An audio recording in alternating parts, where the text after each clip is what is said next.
شہرت انسان کے لیے جزا ہے یا سزا؟ کبھی کبھی یہ آپ کو، کیونکہ شہرت یافتہ بندہ جو ہوتا ہے فیمس، اس کے لیے کہیں کہیں آزمائش بھی ہو جاتی ہے، تو کبھی کوئی ایسی چیز، کوئی واقعہ جس سے آپ ناپسندیدہ آپ کرتے ہوں کہ یار یہ کوئی ملنے کا طریقہ لوگوں کا؟ بس یہ بہت اچھا سوال کیا آپ نے. دیکھیں کوئی دشمنی کے لیے آ رہا ہو نا، اس کو مکہ دکھانے میں مزہ آتا ہے، ٹھیک ہے نا. محبت میں آپ سے چپک رہا ہو، آپ اس کو نہ گالی دے سکتے ہیں نہ اس کو ڈانٹ سکتے ہیں.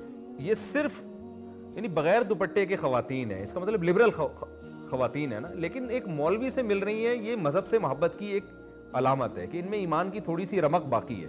جوڑ دیتے ہیں وی آئی پی پروٹوکول کی شخصیات کے ساتھ اس طرح مل رہے ہیں اور ایک غریب آدمی کے ساتھ اس طرح مل رہے ہیں. دیکھیں ہم کوئی وی آئی پی اور غریب میں فرق نہیں کرتے، لیکن ایک اصول رکھا ہے، اس میں رکشے والا آتا ہے تو ہم اس سے بھی ملتے ہیں الحمدللہ، ہمیں خوشی ہوتی ہے. بعض دفعہ آپ کی دوستی کسی سے ہوتی ہے تو اس میں دوستی میں اس کی رعایت کرنی پڑتی ہے. اب میری دوستی کسی مالدار سے ہے تو میں اس کو پروٹوکول مالدار ہونے کی وجہ سے نہیں دے رہا، میں اس کو اپنی پرانا دوست ہے بھائی اس بیس پہ دے رہا ہوں. واہ. دیکھیں شہرت انسان یہ نعمت ہے، اور حقیقی طور پر تو یہ انسان کے لیے ایک جزا ہے اللہ کی طرف سے، لیکن ہر نعمت اگر آپ اس کی ناقدری کریں گے تو وہی آپ کے لیے عذاب بن جائے گی. پیسہ اللہ کی نعمت ہے، اللہ نے آپ کو دے دیا. قارون کے پاس پیسہ تھا نا، تو موسیٰ علیہ السلام نے قارون سے کیا کہا؟ احسن کما احسن اللہ الیک، جیسے اللہ نے تجھ پر احسان کیا تو بھی غریبوں کا بھی تو خیال کر.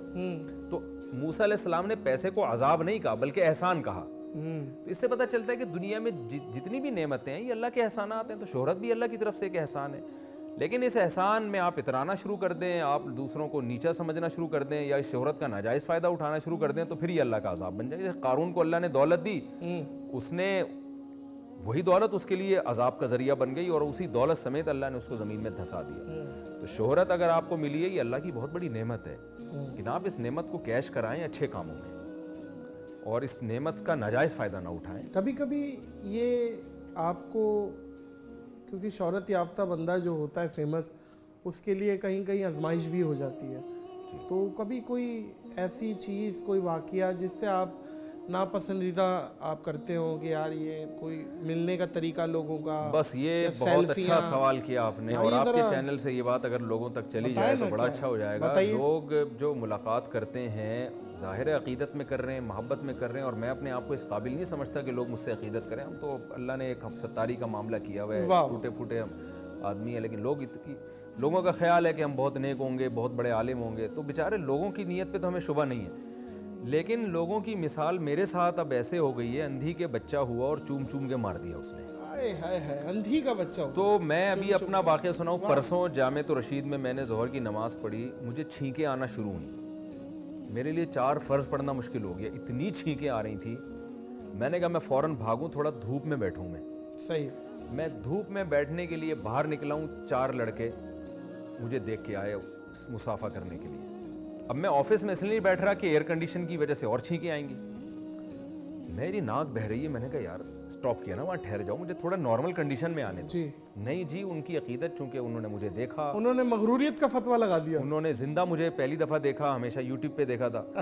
آ رہے ہیں میری ناک بہہ رہی ہے. میں نے پھر مسافہ ایسے کیا، میں نے کہا یار مجھے کہہ رہے ہیں اب سیلفی. میں نے کہا بھائی مجھے تھوڑا سکون سے بیٹھنے دو. ان کو تھوڑا میں نے بھگایا. میں ابھی پھر 4 آدمی پھر آ گئے، 6 آدمی پھر آ گئے. میں بھاگا ہوں، آفس کے اندر گیا ہوں تو وہاں اے سی چل رہا ہے. پھر میں دھوپ لینے کے لیے آؤں تو 8 آدمی اور کھڑے ہوئے ہیں. تو مجھے تھوڑا سا غصہ آ گیا. میں نے ان کو نا تھوڑا سا وہیں سے میں نے اشارہ کیا بھائی میں نہیں مل سکتا. تو پھر بعد میں خود ہی انسان کو ندامت ہوتی ہے، یار اگلا محبت میں مل رہا ہے، عقیدت میں مل رہا ہے، اور آپ اس سے بد اخلاقی کر رہے ہیں، تو پھر سارا دن ویسے ہی خراب گزرتا ہے. یہ ایک ایسی چیز ہے جو مشہور آدمی کے لیے اتنی بڑی آزمائش ہے کہ اس میں اس کی سمجھ میں نہیں آتا. دیکھیں کوئی دشمنی کے لیے آ رہا ہو نا، اس کو مکہ دکھانے میں مزہ آتا ہے، ٹھیک ہے نا. محبت میں آپ سے چپک رہا ہو، آپ اس کو نہ گالی دے سکتے ہیں نہ اس کو ڈانٹ سکتے ہیں. یہ اتنی بڑی آزمائش ہے کہ اس سے نکلنے کا آپ کے پاس کوئی طریقہ، ظاہر ہے آپ بھی ایک پبلک فگر بن چکے ہیں، جاتے ہوں گے تو لوگ پوچھتے ہوں گے نادر بھائی کہاں جا رہے ہو، کیا حال ہے. تو آپ بھی سارا دن حال چال بتا کے تھک جاتے ہوں گے. تو کائنڈلی مجھے بھی ذرا تھوڑا سا بتا دیں کہ آپ کیسے فیس کرتے ہیں. اب بات یہ ہے، اب کسی کی بھی جو فیلنگز ہے نا اس کی ذمہ داری نہیں اٹھانی. اب کوئی کیا سمجھے، آپ کو نہیں ملنا تو آپ معذرت کر لیں، کچھ لوگوں کو یہ بات سمجھ آتی ہے, کچھ لوگوں کو نہیں آتی ہے. نادر بھائی آپ پر اتنی انگلیاں نہیں اٹھیں گی, ہم پہ انگلیاں زیادہ اٹھتی ہیں. لوگ پتہ کیا کریں گے, میں تھک گیا مل کے, پھر بھی کہیں بھی جا رہا ہوں, لوگ اب ایسا ہونے لگا ہے ہائی وے پہ گاڑی روک کے ملاقات کر رہے ہوتے ہیں. میری گاڑی کے آگے اپنی گاڑی لگائی.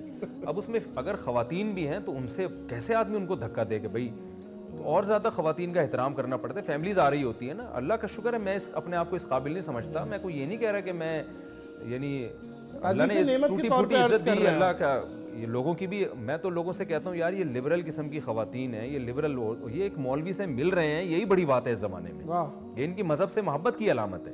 تو میرے ساتھ ایسا ہوا, ہائی وے پہ لوگوں نے گاڑی روکی اور اترے, میں ملا, ساتھیوں نے کہا یار نہ روکے. میں نے کہا یار یہ صرف یعنی بغیر دوپٹے کے خواتین ہیں, اس کا مطلب لبرل خواتین ہیں نا, لیکن ایک مولوی سے مل رہی ہیں, یہ مذہب سے محبت کی ایک علامت ہے کہ ان میں ایمان کی تھوڑی سی رمق باقی ہے. تو میں نے کہا میں ملوں گا ان سے, سلام کروں گا ان کو. لیکن یہ کہ اب یہ چیز جب زیادہ ہونا شروع ہو جائے نا تو پھر بہت بڑی آزمائش ہے یہ, بے شک, کہ یار ہم یعنی آپ پہ انگلی نہیں اٹھے گی. میں اگر کہوں گا میں نہیں مل رہا, آپ ہٹیں, یوں کروں گا, سختی کیے بغیر لوگ کوشش تو فوراً لوگ پتہ کیا کریں گے, میرا اخلاق پہ کوئی کلپ لگا دیں گے. جیسے آج کل مولانا طارق صاحب کے ساتھ اخلاق پہ دیکھو, اس دن بڑے اخلاق پہ بیان کر رہے تھے اور آج بلا رہے ہیں, تو یہ ہوتا ہے. پھر ہم تو جانتے ہیں معزز خواتین و حضرات, یہ کوئی میں برانڈنگ نہیں کر رہا, لیکن آپ یقین کریں مولانا طارق جمیل اتنا اعلیٰ اخلاق کے آدمی ہیں, اور ان کے یہ 2-4 واقعات کو دکھا کے انہیں بالکل زیرو سے ملٹیپلائی کر دیتے ہیں, تو یہ مناسب ان کا حوصلہ تو ہم تو اس کی خاک ہے, ان میں جو برداشت ہے وہ تو ہم میں نہیں ہے. لیکن وہی ہے کہ تھک جاتا ہے انسان. کتنے ٹائم سے پٹھا اتر گیا تھا, مجھے کسی نے بتایا, ان کے شاگرد نے مسافے کر کے ایک دفعہ ان کے بازو نہیں اٹھ رہا تھا. آپ یہ دیکھیں, آدھے سر کا درد اللہ کسی کو نہ کرائے, یہ ایک اپنے آپ میں ایک بہت خطرناک بیماری ہے.